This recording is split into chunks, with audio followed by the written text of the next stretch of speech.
Hello दोस्तों, मेरा नाम है मलय और चलचित्र टॉक्स में आपका बेहद स्वागत है। आज एक और कवि के साथ और उनकी कविता के साथ मैं आपके सामने मौजूद हूँ।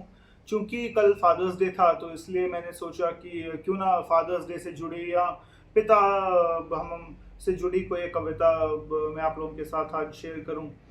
तो मैंने बहुत साल पहले मैंने तुषार धवल सिंह कवि हैं, वो बिहार काडर से आईआरएस ऑफिसर हैं और अ, बहुत समय से कविताएं लिख रहे हैं, लेकिन उनकी खासियत ये है कि वे अपनी उपस्थिति को भारतीय कविता में बहुत फोर्सफुली मौजूद नहीं करवाते हैं।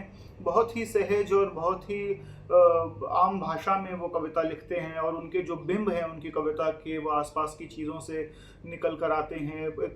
जो संबंध हमारे जिस तरीके के आसपास के लोगों से होते हैं, चाहे वे पारिवारिक रिश्तों में हो या उनसे थोड़े दूर, उनकी कविताएं उस वहीं से निकल कर के आती हैं। और या फिर जब राजनीति भी उनकी कविता में नज़र आती है तो भी उनकी भाषा इतनी ही सरल रहती है और बहुत लेयर्स में वो बात करना ज़्यादातर पसंद करते हैं। तुषार का जन्म अराउंड 1973-74 हुआ होगा और वे ही is a young poet I can say. And दो किताबें उनकी आई हैं। ये जो कविता आज मैं आपके साथ पढ़ रहा हूँ, ये पहर ये बेपहर का कविता संग्रह से है। यही एक कविता संग्रह उनका है जो मैंने पढ़ा है, दूसरा कविता संग्रह उनका मैंने नहीं पढ़ा है। तो तुषार धवल सिंह की एक कविता है कि सो रहे हैं पिता। ये कविता के बारे में कुछ ज़्यादा बहुत कहने को नहीं है। ये एक तरीके का इमेजिनेशन है, या पिता के सिरहाने पर बैठे एक बच्चे का या उनके बेटे का इमेजिनेशन है। बेटी का भी इमेजिनेशन हो सकता है, चूंकि ये तुषार धवल सिंह की कविता है इसलिए मैंने बेटा कहा। तो कविता ही मैं आपके साथ शेयर करता हूँ सीधे कि सो रहे हैं पिता। 40 साल कंधों पर कारखाना उठाए सो रहे हैं पिता। उनके सपने में हाल पूछने आए हैं उनके पिता।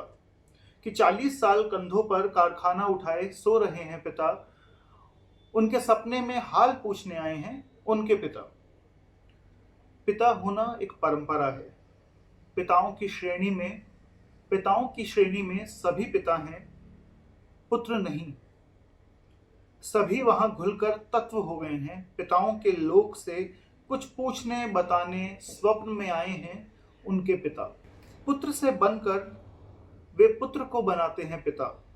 पुत्र से बनकर वे पुत्र को बनाते हैं पिता। स्वप्न में झांक रहा है अलहड़ लड़कपन, संगी साथी वह अधूरा खेल जिसे बीच पारी में छोड़ आए थे भविष्य बनाने। मशीनों ने बांटा जिंदगी के बदले रोटी बीमारी और चंद उम्मीदें। मशीनों ने बांटा जिंदगी के बदले रोटी बीमारी और चंद उम्मीदें। किसी सुदूर भविष्य का संघर्ष भरा भूतकाल। अब सो रहे हैं पिता। समय से पहले बूढ़ी होती देह को थोड़ा और फुसलाते हुए कब के ही कुचल दिए गए हैं सपने। उन्हें रह रह कर बुलाते हैं, जगाते हैं नींद से। दर्द मस्तिष्क की नसों को झंझोड़ देता है, खोखली हड्डियों के बुरादे को चाट जाता है। मगर एक जिद है मगर एक जिद है जो थकती नहीं। याद करते हैं पंचतंत्र की कहानियां, कुछ श्लोक वेद मंत्र जिन्हें बचाए रखा था उन्होंने पीढ़ियों के लिए। कि याद करते हैं पंचतंत्र की कहानियां, कुछ श्लोक वेद मंत्र जिन्हें बचाए रखा था उन्होंने पीढ़ियों के लिए। उनकी भुजाओं पर उग आई हैं बरगद की जटाएं, उनकी टहनियों पर टंगे हुए हैं झूले असंख्य। उनकी भुजाओं पर उग आई हैं बरगद की जटाएं, उनकी टहनियों पर टंगे हुए हैं झूले असंख्य। सो रहे हैं पिता, थक कर नहीं, चिंताओं और नई उलझनों से उलझते जूझते। पिता सो रहे हैं थक कर नहीं, चिंताओं से उलझते जूझते। अभाव में कोना एक गुलाब का। कि अभाव में कोना एक गुलाब का, एक संदूक उड़ान की आज मुंह अंधेरे ही खोलेंगे पिता। उनसे हार चुका है हरक्यूलिस। उनसे हार चुका है हरक्यूलिस। ये कविता मैंने बहुत साल पहले, my father introduce me to this poet Tushar Dhawal, and उनके हाथ कहीं से किताब लगी, वो नए कवियों को खोजते रहते हैं। बहुत बार उन्होंने मुझे कहा कि तुमने तुषार धवल सिंह को पढ़ा है क्या? मैंने कहा नहीं, और ये पहर बेपहर का उन्होंने मुझे पकड़ाई, तो वो किताब कॉपी मेरे पास अभी भी है। और वो बहुत ही शानदार कविताएं तुषार धवल की हैं। और वे जिस ढंग से अपनी कविताओं में बात करते हैं लोगों से और अपने आसपास के लोगों से भी, न केवल अपने पाठकों से बल्कि his conversation with the people who are closer to him, उनसे भी। तो उनकी कविताएं मुझे लगता है कि न केवल वे एक सामाजिक परिवेश में हम लोगों को जीना सिखाती हैं, बल्कि उनसे संवाद करना सिखाती हैं, बल्कि न केवल उस सोसाइटी से बल्कि अब एक जो क्लोजेस्ट हमारी एक एंटिटी है लोगों के साथ, उसमें भी, उस इकाई में भी हम लोग एक बेहतर तरीके से विचरण कर सकते हैं तुषार धवल की कविताओं को पढ़ते हुए।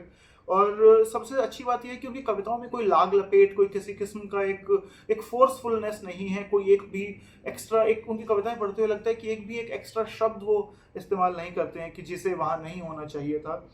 तो ये आई हैवंट अभी दिन चला गया और मैंने I haven't wish my father happy father's day yet. तो ये शायद मेरी तरफ से उनको हैप्पी फादर्स डे है, और ये कविता मैंने पढ़ी है उन्हीं के लिए, तो मैं कहूँगा। और बहुत सुंदर कविता मुझे लगती है। मैं एक छोटा सा पार्ट फिर से और पढ़ देता हूँ आपके लिए। आप प्लीज़ तुषार धवल को खोजें और उनकी कविताएं पढ़ें। और भी वो ट्रांसलेशन भी बहुत अच्छा करते हैं। आज सुबह मैंने एक कविता पढ़ी दिलीप चित्रे की, वो भी पिता पर ही कविता है कि शाम को घर लौटते हुए पिता, father returning home in the evening. ये कविता मैं आपको रेकमेंड कर देता हूँ, आप ज़रूर पढ़ें इस कविता को। हिंदी में तुषार धवल ने ट्रांसलेट की है और अंग्रेज़ी में कविता दिलीप चित्रे ने लिखी है। तो वो कविता एक पढ़ें। और सो रहे हैं पिता, एक बार फिर से मैं कुछ लाइनें जो मुझे बहुत पसंद हैं फिर से मैं पढ़ देता हूँ।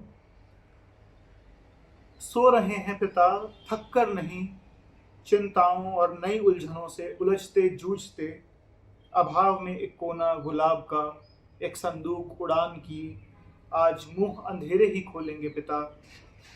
उनसे हार चुका है हरक्यूलिस, उनसे हार चुका है हरक्यूलिस। अगले हफ्ते फिर मिलेंगे, तब तक के लिए अलविदा।